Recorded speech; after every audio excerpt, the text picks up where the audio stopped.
B-17 bombers played a significant but mixed role in the early battles of the Pacific theater during World War II. Initially, they were deployed with little success in key engagements like the Battle of Coral Sea and the Battle of Midway.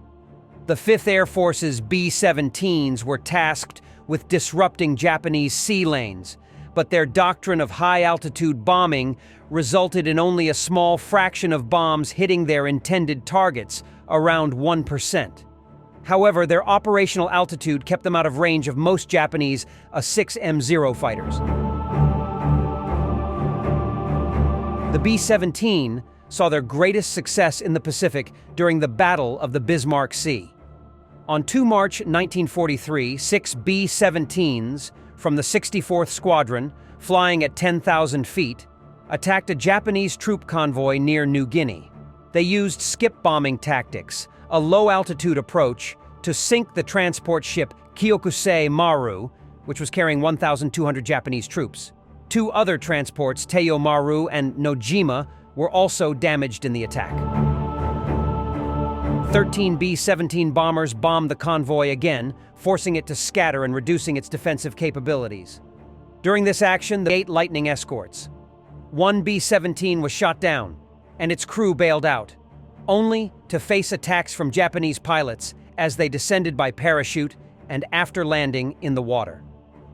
Despite this, the Allied escorts responded quickly, with 3 P-38s shooting down 5 Japanese fighters. The B-17 crews claimed to have downed 5 more, but actual Japanese losses were recorded as 7 fighters destroyed and 3 damaged. The remaining Japanese transports and destroyers were targeted by a combination of Royal Australian Air Force Beaufighters and US B-25 Mitchells, which carried out low-level strafing and skip bombing runs at altitudes of just 100 feet. B-17S contributed to the attack from higher altitudes, claiming 5 bomb hits.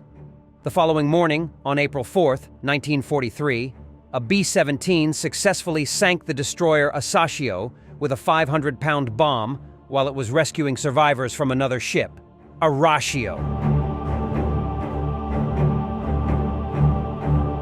By September 1942, the number of B-17 aircraft in the Pacific theater peaked at 168 aircraft. However, General Henry H. Arnold had already concluded by mid-1942 that the B-17 was not well suited for the specific demands of the Pacific War. Plans were made to replace them with B-24 Liberators and eventually B-29 Superfortresses. Although the B-17's combat role in the Pacific ended after just over a year, their conversion to other roles continued. Some surviving B-17s were reassigned to the 54th Troop Carrier Wing for special airdrop missions, delivering supplies to ground troops in enemy territory, particularly supporting Australian commandos near the Japanese stronghold of Rabaul.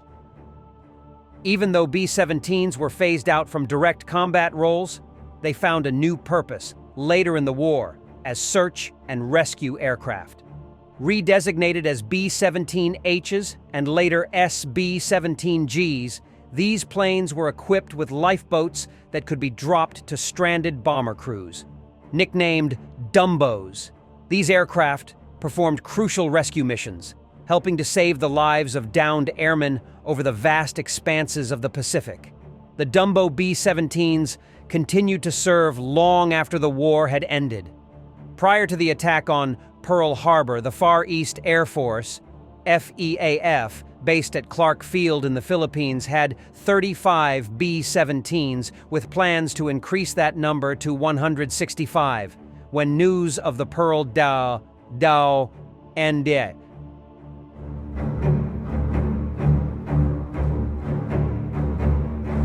Fighters from being destroyed on the ground by sending them on patrol missions.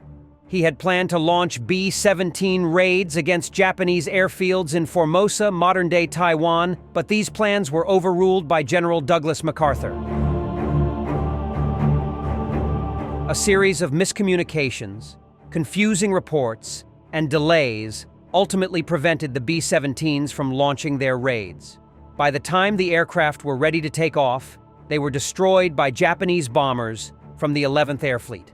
The FEAF lost half of its aircraft in the first strike, and within days, its air power had been almost completely wiped out.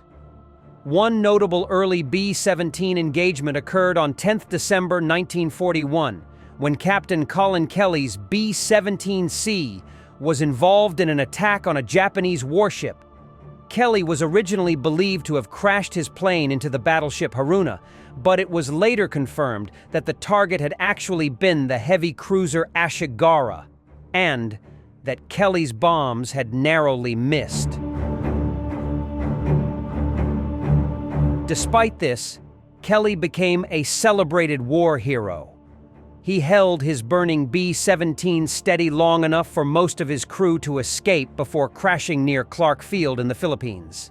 Kelly was posthumously awarded the Distinguished Service Cross for his bravery. The Japanese ace Saburo Sakai claimed credit for shooting down Kelly's B-17 and, in doing so, gained a new respect for the ruggedness of the aircraft, noting its ability to absorb significant damage and still continue flying. Throughout the early months of the Pacific War, B-17s were frequently employed in long-range bombing missions, but their limitations soon became apparent. They were highly effective in certain scenarios, such as in the Battle of the Bismarck Sea, but their high-altitude bombing strategies were generally ineffective against moving naval targets. This limitation, combined with the heavy losses sustained in early engagements, led to the decision to replace the B-17 with more suitable bombers. As B-17s were phased out, the B-24 Liberator became the primary heavy bomber in the Pacific, offering longer range and larger bomb loads. Meanwhile, B-17s that remained in the Pacific were mostly relegated to secondary roles such as supply drops and search and rescue missions.